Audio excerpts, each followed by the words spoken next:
There's little doubt that indie games are here to stay.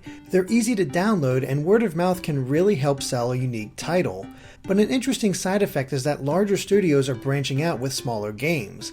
It's a way to try out new ideas with a smaller budget, something we've seen before with Ubisoft and Child of Light, and Game Freak and Harmonite.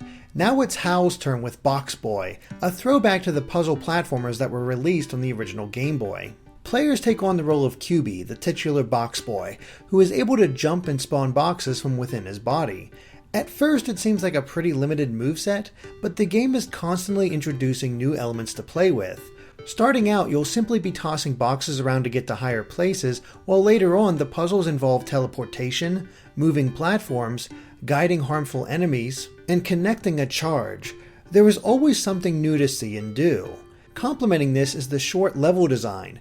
Early on, most players will be able to solve puzzles in less than 30 seconds, but as Boxboy introduces new ideas and combines them with the earlier concepts, things do gradually become more difficult. Impressively, the new ideas never really stop coming. There are over 17 worlds to work through, with several stages making up each one. By the end of a world, I had an excellent grasp on the new gameplay element introduced, but in many cases, the next world didn't really use those ideas.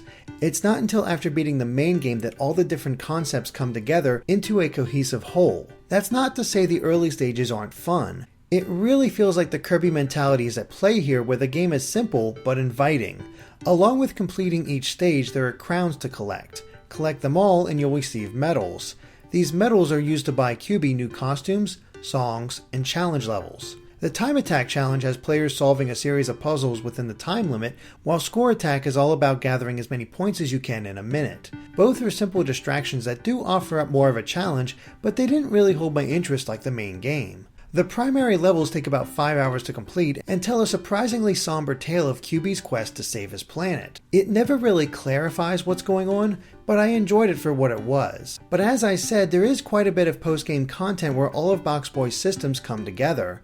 While I'm not the biggest fan of puzzle platformers, the whole thing was a charming bit of fun. But the most striking thing about Boxboy is its presentation. It is purposefully bare bones with everything in black and white. Some may be turned off by it, though I found it to be very fitting.